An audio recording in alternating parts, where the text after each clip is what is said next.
For today's video ay magpapamper taday, magpagwapa, baka iwan tayo.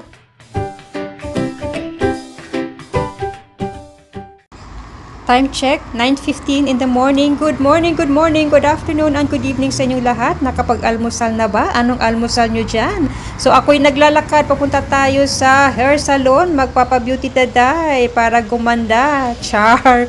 At ayan, umuulan dito. Ito ang weather ngayon, hindi maganda.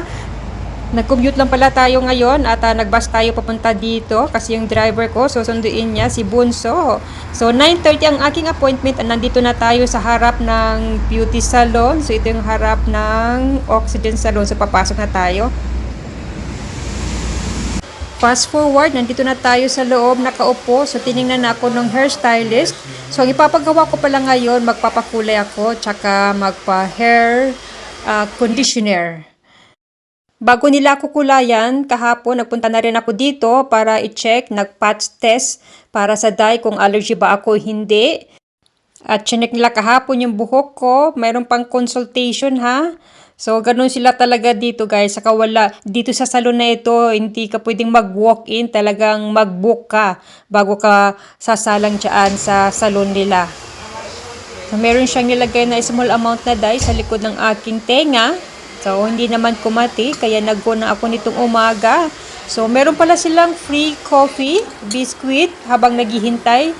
So, inom-inom muna tayo, guys, kasi talagang kinakabagan ako ang aga-aga ng aking appointment, 9:30. So, ito yung itsura ng kanilang salon.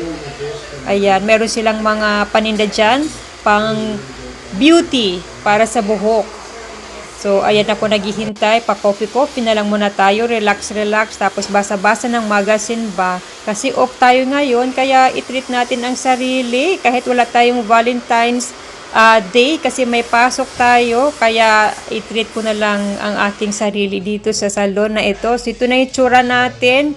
Ano na nangyari? Nagkabang-kabang na dahil. Akala ko magpa-beauty tayo dito. Bakit ganun?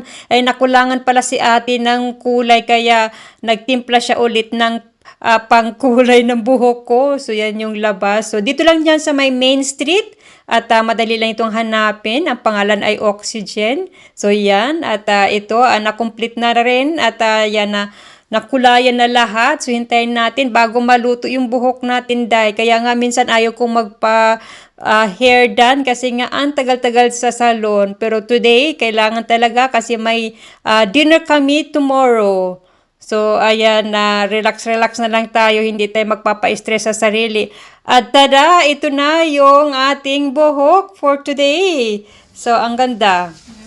Ayan, medyo, sabi ko kulot-kulot, medyo natural. Ayan, may wave-wave ganyan para maiba, para hindi halata nagurang na tayo dahil. So, ayan, magbabayad na tayo dyan at hinihintay ko na lang yung aking bill at may kausap pa siya doon sa telephone. So, ito ipapakita ko sa inyo, ito yung mga paninda nila dito. So, ayan, nandito tayo sa counter.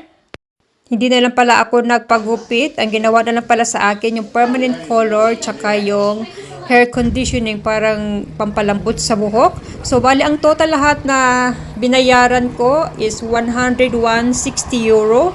So, sa i-convert natin sa peso, mga 6,000 pesos. So, not bad, di ba? Parang halos katulad sa Pilipinas ba, yung 6,000, yung pangkulay lang, tsaka conditioner sa buhok. So, ganun, comment down below nga guys kasi matagal-tagal na ako hindi pa nakauwi, 80 years na.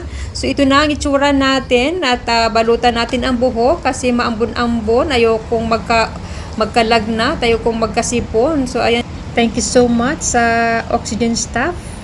Ayan, napakabait nila at very accommodating, friendly ang staff at wow. Wala akong sakit-sakit na naramdaman, di katulad nung nakaraan, talagang grabe mag-wash ng hair, pero sa kanila, wow, talagang na-relax talaga ako at very gentle ang kanilang buhok. So ayan na guys, pauwi na tayo, nasa bus na at pinifeel ko yung buhok ko, talagang malambot siya.